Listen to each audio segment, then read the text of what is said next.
मಳवಳ್ಳಿ तालूಕು ಒಕ್ಕಲಿಗರ ಸಂಘಕ್ಕೆ ಶಿವಕುಮಾರ್ की कांग्रेस पार्टी की भारत माता की भारत माता की डी.के. ಶಿವಕುಮಾರ್ ಅವರಿಗೆ ಇಂದಿನ ಮುಖ್ಯಮಂತ್ರಿ ಡಿ.ಕೆ. ಶಿವಕುಮಾರ್ ಇವತ್ತು ನಾವೆಲ್ಲ ಡಿ.ಕೆ. ಪರ ಬಂದಿದ್ದೀವಿ ಅಂದ್ರೆ ದಯವಿಟ್ಟು ನೋಡಿ ಎಷ್ಟೆಂದ ಮುಖರು ಅನ್ಯಾಯ ಆಗಿದೆ ಅಂದ್ರೆ ಹನುಮಂತಯ್ಯನವ್ರು ತುಳ್ಕ ಬಂದ್ರು, ಸಾವುಕರ್ ಚೆನ್ನೈ ತುಳ್ಕ ಬಂದ್ರು, ಎಸ್.ಎಂ. ಕೃಷ್ಣ ತುಳ್ಕ ಬಂದ್ರು. ಈಗ ಡಿ.ಕೆ. ಈ ತರ ಈಗ ನಾವು ಅವಕಾಶ ಕೊಡಬಾರ್ದು. ಒಕ್ಕಲು ಮಳವಳ್ಳಿ ತಾಲೂಕಿನಲ್ಲಿ ಯಾಕೆ ಅಂದ್ರೆ ನಮ್ಮ ಜನಾಂಗ ರಾಜ್ಯದ 2ನೇ ಸ್ಥಾನ ಇದ್ದೀವಿ, ಲಿಂಗಾಯತರು 1ನೇ ಸ್ಥಾನದಲ್ಲಿ ಇದ್ದೀವಿ.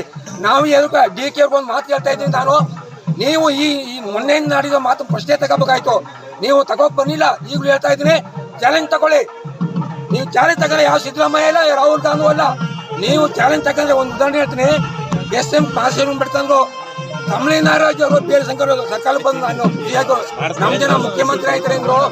ಕೊನೆಗೆ ಈರಪ್ಪ ಮೊಯ್ಲಿ ಮುಖ್ಯಮಂತ್ರಿ ಮಾಡಿದ್ರು. ಡಿ.ಕೆ. ಮುಖ್ಯಮಂತ್ರಿ ಮಾಡ್ತೀವಿ, ಅಪ್ಪನ ಮನೆ ಸೋತಲ್ಲ. ಹಳೆ ಮೈಸೂರು ಭಾಗದಲ್ಲಿ ಏನ ಕಾಂಗ್ರೆಸ್ ಬರ್ಬೇಕು ಅಂದ್ರೆ ಡಿ.ಕೆ. ಶಿವಕುಮಾರ್ ಅವರೇ ಕಾರಣ. ನಾನು ಬಿಜೆಪಿ ಪರ ಮಾತಾಡ್ತೀರಾ, ನಾನು ಒಕ್ಕಲು ಸಂಘದ ಪರ ಮಾತಾಡ್ತಾ ಇದ್ದೀನಿ. ಲಕ್ಷ್ಮೀನರಸ್ವಾಮಿ ಸಾಕ್ಷಿ ಆಗ್ಲಿ, ಅವರು ಮುಖ್ಯಮಂತ್ರಿ ಆಗ್ಬೇಕು.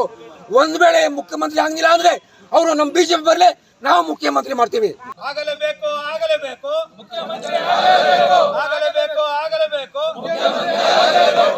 ಕೆ. ಶಿವಕುಮಾರ್ ಅವ್ರಿಗೆ ಕೊಡಲಿಕ್ಕೂ ಒಂದು ತಂಡ ಮಾಡಿ ನಮ್ಮ ಮಲ್ಲಯ್ಯನವರ ನೇತೃತ್ವದಲ್ಲಿ ಮತ್ತೆ ನಮ್ಮ ಒಕ್ಕಲಿಗರ ಸಂಘದ ನಾಗೇಶ್ ಅವರ ನೇತೃತ್ವದಲ್ಲಿ ಮತ್ತೆ ನಮ್ಮ ಸುಂದರರಾಜ್ ಅವರು ಮತ್ತೆ ರಮೇಶ್ ಅವರು, ನಮ್ಮ ಚೊಟ್ನಳ್ಳಿ ರಮೇಶ್ ಅವರು, ಇವರೆಲ್ಲ ಹೋಗಿ ಡಿ.ಕೆ. ಶಿವಕುಮಾರ್ ಅವ್ರಿಗೆ ಏನಿಲ್ಲ ಅರ್ಚನೆ ಮಾಡಿದ್ದೀವಿ. ಆ ಅರ್ಚನೆಯನ್ನ ಒಂದು ಪ್ರಸಾದವನ್ನು ಅವ್ರಿಗೆ ತಲುಪಿಸುವ ವ್ಯವಸ್ಥೆ ಮಾಡ್ತೀವಿ.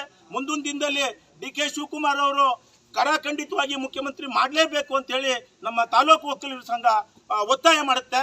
ಒಕ್ಕಲಿಗರ ಜನಾಂಗದಲ್ಲಿ ಸಾಕಷ್ಟು ಹಿಂದುಳಿದಿದ್ದೀವಿ ನಾವು.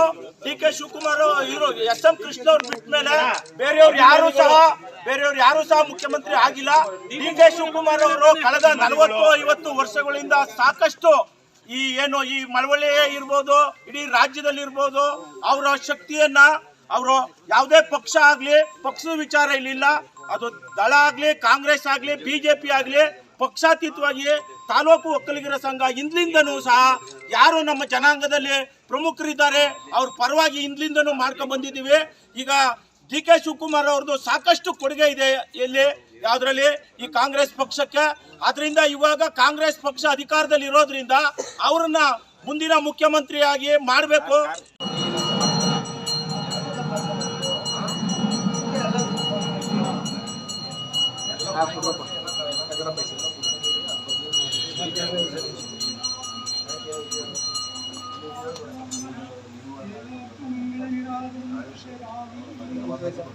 ಪಕ್ಷದ ಅಧ್ಯಕ್ಷರೇ ಮುಖ್ಯಮಂತ್ರಿ ಆಗುವ ಅವಕಾಶ ಕಾಂಗ್ರೆಸ್ ಪಕ್ಷದ ಸಂಪ್ರದಾಯದಲ್ಲಿ ಮೊದಲಿಂದ ನಡ್ಕೊಂಡು ಬಂದಿರ್ತದೆ. ಅವರು 23ರಲ್ಲಿ ಅವರು ತ್ಯಾಗ ಮಾಡ್ತಾರೆ. ಅವರು ಏನೋ ಅವ್ರ 5-6 ಜನದಲ್ಲಿ ಒಡಂಬಡಿಕೆ ಆಗಿದೆ, ನಮ್ಗೆ ಯಾರಿಗೂ ಗೊತ್ತಿಲ್ಲ, ಅದು ನಮಗೆ ಬೇಕಾಗದೇ ಇರೋ ವಿಚಾರ.